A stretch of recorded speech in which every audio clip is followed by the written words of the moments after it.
El presente trabajo es un trabajo elaborado para preparar a los estudiantes para una evaluación práctica virtual. El tema de hoy, como pueden ver, es genitales femeninos. Aquí vemos en posición de litotomía, en posición ginecológica, los genitales externos. En primer lugar tenemos aquí el vello púbico que cubre la región del monte de Venus. Recordemos que el monte de Venus es la acumulación de grasa prepubiana. En esta posición, que no es la posición anatómica, muchos autores le llaman a este extremo de la vulva extremo superior y extremo inferior. Pero recordemos que la posición anatómica del cuerpo humano está en posición erecta, en bipedestación. En posición anatómica, por tanto, este extremo es extremo anterior y este extremo es el extremo posterior. Algunos autores hablan en este sentido, tomando en cuenta la posición anatómica, y otros refieren a este extremo inferior y a este superior, pero están describiendo la vulva en posición ginecológica. Les aclaro eso. Aquí tenemos los labios mayores que no se unen en el extremo posterior de la vulva. Luego tenemos aquí los labios menores, que en su extremo anterior forman el frenillo del clítoris, y por delante los labios menores forman también el prepucio del clítoris. En el centro tenemos el clítoris.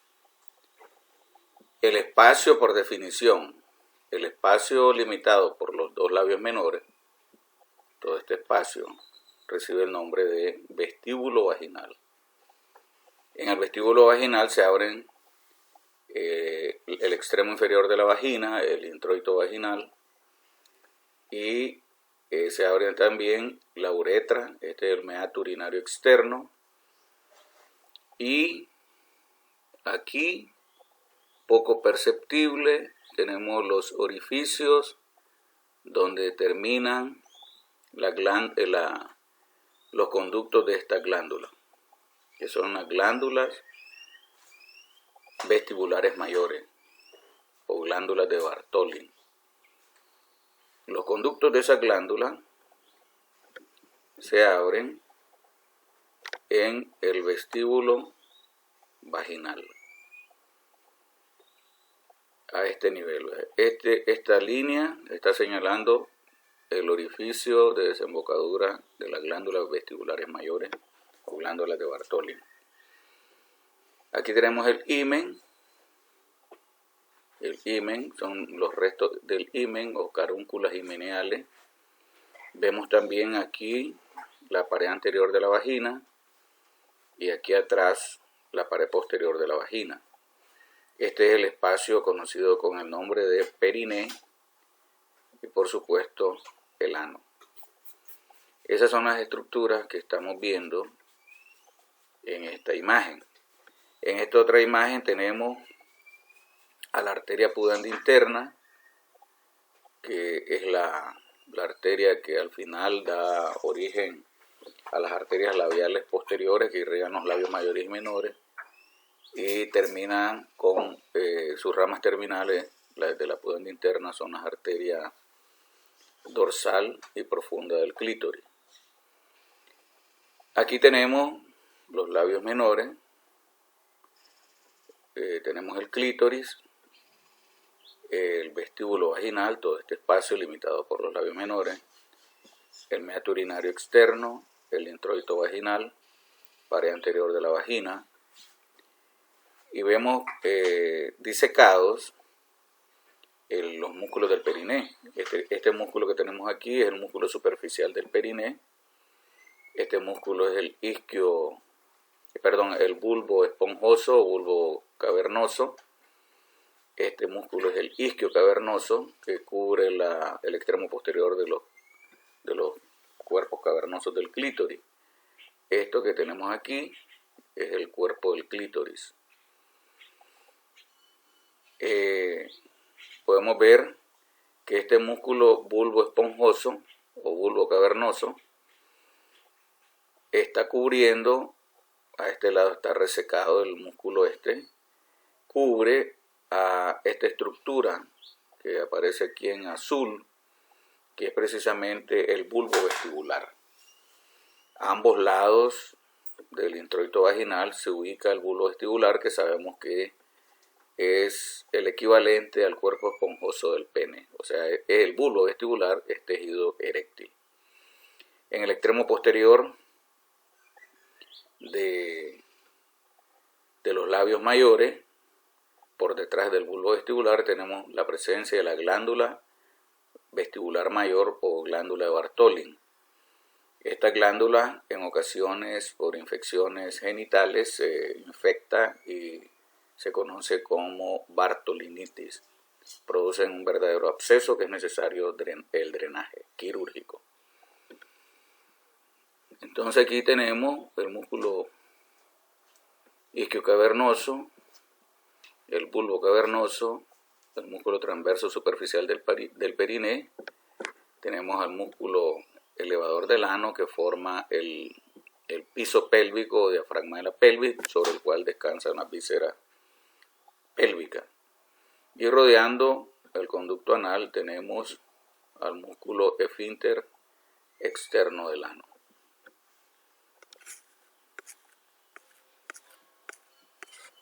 En esta vista, esta es una vista que sería la imagen que tendríamos de la región pélvica en una cirugía laparoscópica. Esta es anatomía laparoscópica. Hacia adelante vemos la vejiga, luego tenemos el útero y por detrás el recto. A ambos lados los ovarios y las trompas uterinas. Entonces aquí tenemos como parte de los genitales, de la anatomía de los genitales internos femeninos, este espacio, este fondo de saco que se forma aquí entre la vejiga y el útero se llama fondo de saco vésico-uterino. Y este fondo de saco que se forma entre el útero y el recto se llama fondo de saco recto-uterino o fondo de saco de Douglas.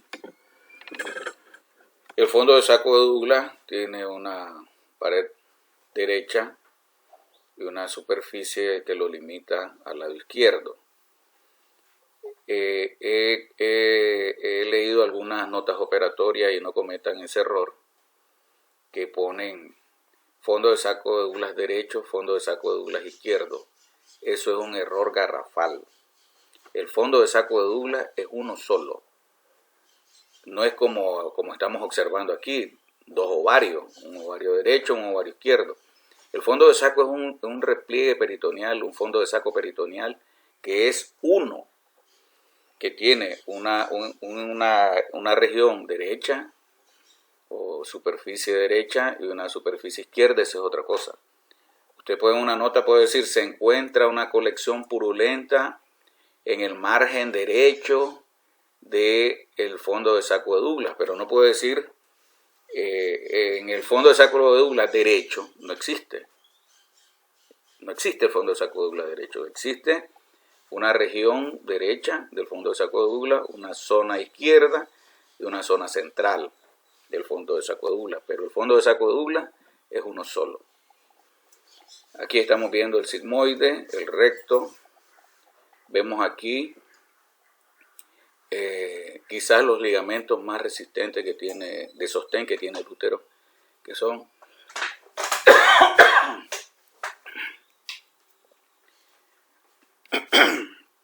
los ligamentos uterosacros. Este ligamento y este otro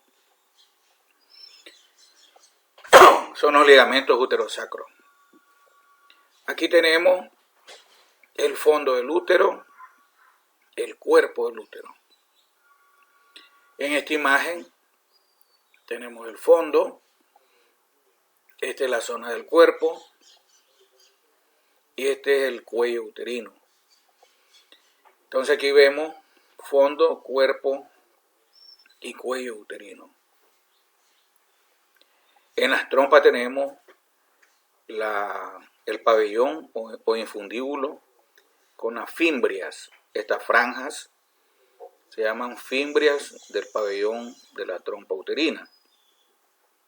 Luego tenemos la zona dilatada, la más dilatada y la más larga, que recibe el nombre de ampolla. En esta imagen, la ampolla sería toda esta zona dilatada.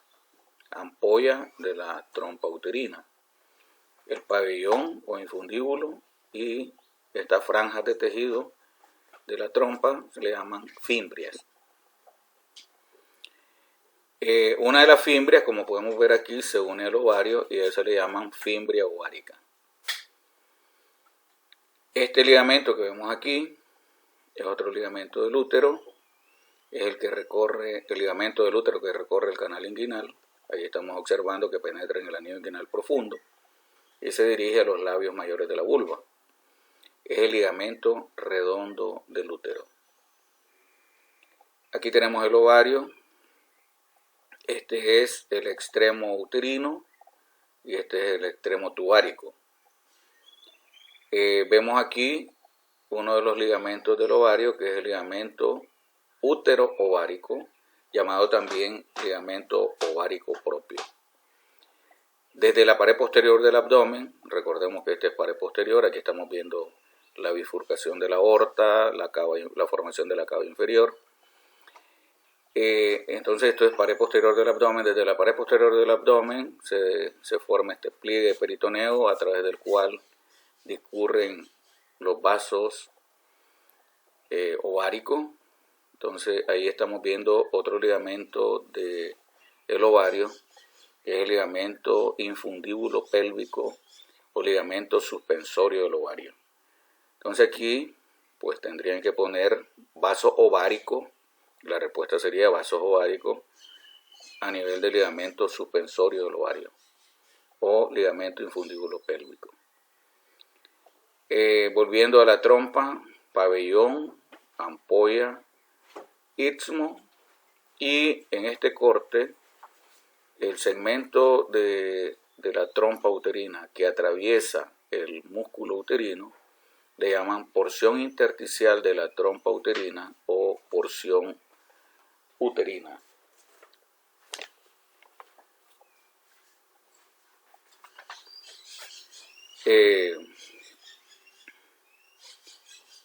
Entonces aquí tenemos en esta imagen el infundíbulo o pabellón, la ampolla, el istmo, la porción intersticial o porción uterina, la cavidad uterina, el conducto cervical y la cavidad vaginal.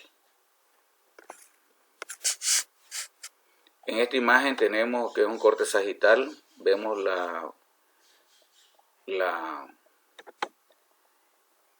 el monte de Venus, la cara articular de la sínfisis del pubis, los labios mayores, labios menores, la uretra femenina, la vejiga, la cavidad vaginal. Aquí se nos forman el fondo de saco posterior de la vagina y este es el fondo de saco anterior de la vagina, que están formados por la presencia del cuello uterino que perfora la pared anterior de la vagina. Esto explica que la pared anterior de la vagina es más corta que la pared posterior. La pared posterior mide aproximadamente 10 centímetros y la pared anterior mide 7 centímetros. El útero, el fondo, el cuerpo, el istmo, que es la zona estrecha, el cuello, cavidad uterina, conducto cervical. Vemos aquí los fondos de saco, el fondo de saco vesicuterino, el fondo de saco de Douglas o fondo de saco útero rectal. Estas son las variaciones de posición del útero. Se considera esta la posición normal y esto se llama retroversión uterina, grado 1, grado 2, grado 3. Retroversión no es lo mismo que retroflexión. Esta es una retroflexión que es causa de aborto y esta es una anteflexión. Si ustedes ven aquí, el eje del cuello está en posición normal y lo que se flexiona es el cuerpo a nivel del istmo uterino. Pues el istmo uterino sería esta zona estrecha, es la zona más corta de las porciones, de las 4 porciones del útero. A nivel del istmo, el istmo se elonga en los últimos meses del embarazo y es a nivel del istmo que se hace la histerectomía durante la cesárea. Aquí tenemos la alteración de la estática pélvica, vemos diferentes grados de prolapso uterino y esto se presenta en pacientes ancianas que son grandes multíparas. Recordemos que nuestras abuelas tenían, lo menos que tenían eran 8 hijos, 6 hijos, y las grandes multíparas que tenían 12, 14 hijos. Entonces esas ancianas padecían mucho de prolapso, de alteración de la estática pélvica, acompañado de rectocele. Observan aquí como el recto está siendo arrastrado por la vagina y el útero, igual la uretra y la vejiga. Aquí vemos la vejiga herniada a través de la vulva y el recto, el fondo de saco de Douglas y el recto también herniado. Estas alteraciones se llaman uretrocele, la herniación de la uretra, cistocele, la herniación de la vejiga, enterocele, la herniación del fondo de saco de Douglas con las asas entéricas, y rectocele es la herniación del recto. Aquí tenemos los diferentes tipos de himen. Este es el más común, el himen anular, porque tiene forma de anillo. El himen septado tiene un tabique. El himen criboso, que tiene múltiples agujeros. Y este es el himen de una mujer que ha dado a luz. Y estas son alteraciones del desarrollo embrionario del útero. Cuando no se forma el útero le llaman agenesia mülleriana, no se forma el útero, falla en los conductos de Müller para la formación del útero y las trompas. Aquí tenemos un útero septado, se forma un septo que divide parcialmente la cavidad uterina. Esto puede ser causa de aborto. Un himen arcuato, apenas hay una formación de un pequeño tabique en la región del fondo. Esto es cuando se forma nada más una trompa y la mitad del útero, le llaman unicorne. Aquí tenemos la separación de dos cuernos, dos cavidades uterinas independientes, le llaman bicorne. Y la separación completa, que no se fusionan los dos conductos de Müller, se forman dos cuellos uterinos. Esto puede estar asociado también a vagina doble o vagina septada. Hay dos cuellos uterinos y hay dos cavidades uterinas totalmente independientes, cada una con su respectiva trompa uterina. Gracias.